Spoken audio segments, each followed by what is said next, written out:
Como vocês sabem, o debate é sobre se as evidências a favor ou contra a existência de Deus prevalecem. O apresentador das evidências da existência de Deus é o professor William Lane Craig, que acredita que suas evidências prevalecem. O Dr. Craig, vindo de um ministério na Bélgica, reside em Atlanta e continua a trabalhar em suas várias ênfases. Ele recebeu seu doutorado em filosofia da Universidade de Birmingham e um segundo doutorado em teologia na Universidade de Munique. Ele publicou em notáveis 89 artigos em periódicos revisados. Seu livro mais recente é Fé Racional, Fé Cristã e Apologética. Do lado do diabo está Peter Atkins. O doutorado do Dr. Atkins é em Físico-Química da Universidade de Lincoln, Oxford. Ele também é um prodigioso autor e escritor. Escreveu 36 artigos em periódicos revisados. Ele é um eloquente preletor e argumentador. O Dr. Atkins também tem feito um considerável trabalho no seu ministério por rádio e TV. O debate terá declarações iniciais pelos dois contendentes de 18 minutos para cada um.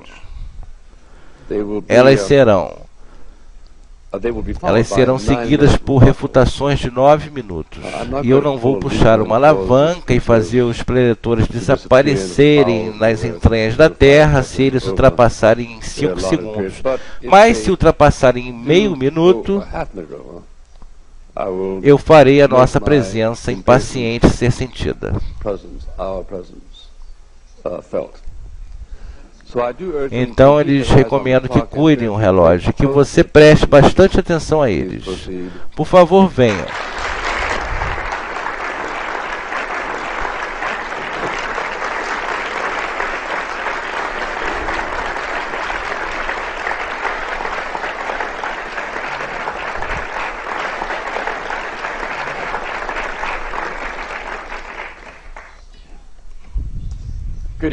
Boa noite, eu quero começar agradecendo o Fórum Fé e Ciência por me convidar para participar do debate dessa noite. Eu estou feliz por vocês virem numa manhã tempestuosa para pensar conosco nessa mais importante das questões dessa noite. Agora, no debate dessa noite, nos foi pedido que abordássemos 2 perguntas básicas. Primeiro, qual é a evidência a favor da existência de Deus? Segundo, qual é a evidência contra a existência de Deus? Agora, quanto à segunda pergunta, deixarei que o Dr. Atkins responda. Mas note que ateus têm tentado por séculos refutar a existência de Deus. Mas ninguém foi capaz de vir com um argumento bem-sucedido. Então, em vez de atacar sem conhecer seus argumentos, apenas vou esperar que o Dr. Atkins responda a seguinte pergunta. Que boa evidência existe para pensar que Deus não existe? Então vamos voltar-nos para a primeira pergunta. Que boa evidência existe para pensar que Deus existe? Eu acredito que há muitas razões para a existência de Deus. Mas devido à limitação de tempo, vou me restringir a esboçar brevemente 5 razões por que eu penso que Deus existe. Agora, em todo o nosso raciocínio, devemos ser cuidadosos em seguir as regras básicas da lógica, que tem governado todo o raciocínio válido desde Aristóteles. Número 1. Então, a origem do universo.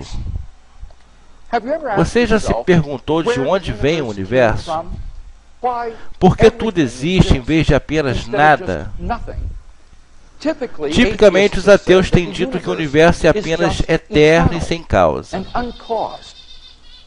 Mas a evidência astrofísica indica que o universo começou a existir em uma grande explosão chamada Big Bang há 15 bilhões de anos atrás.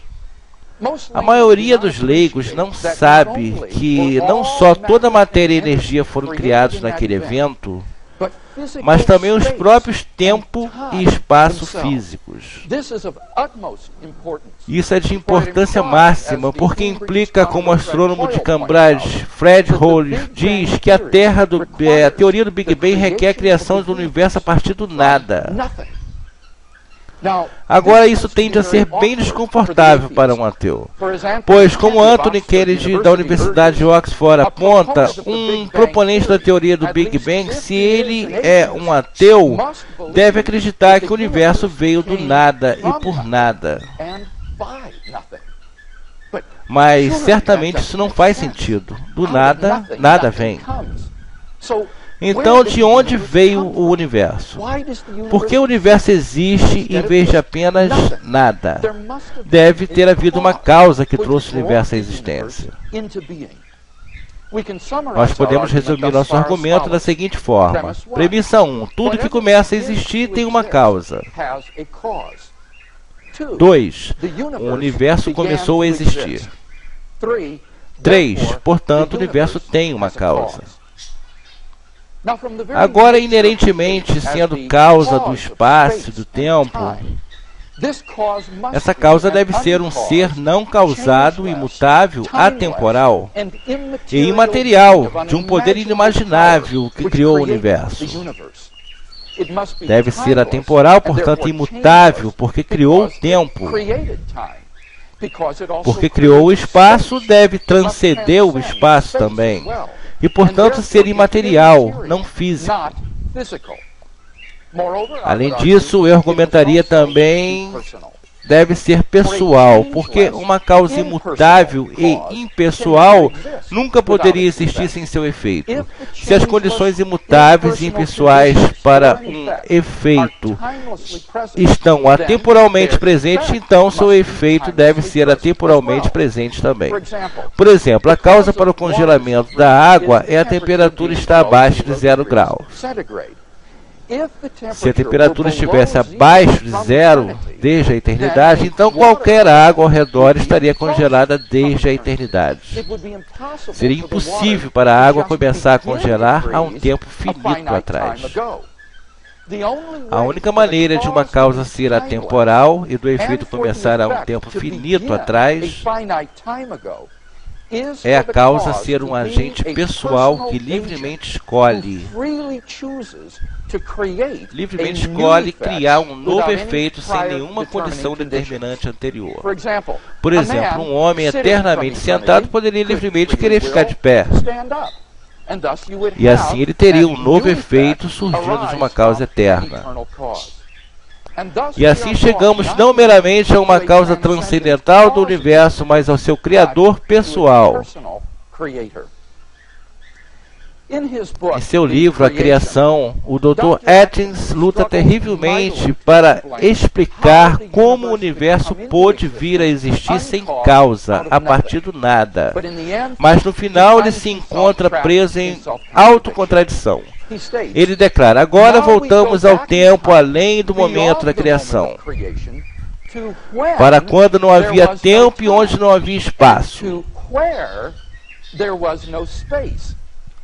Nesse tempo, antes do tempo, ele imagina uma poeira revolta de pontos matemáticos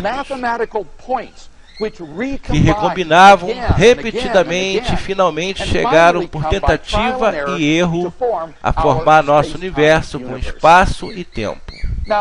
Agora é necessário dizer honestamente que isso não é uma hipótese científica.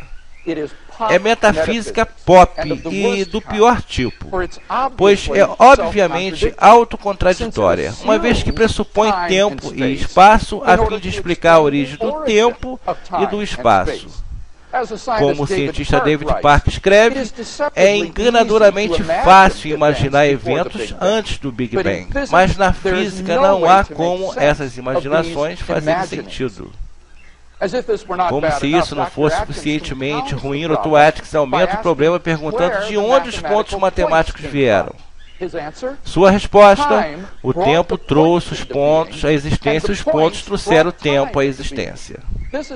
Isso é como dizer, a galinha trouxe o ovo à existência e o ovo trouxe a galinha à existência. Não é de admirar que na sua revisão do livro do Atkins do The Times, O filósofo John Leslie incredulamente pergunta: como pôde tamanho absurdo ser produzido? Pelo autor de um soberbo livro, texto como físico.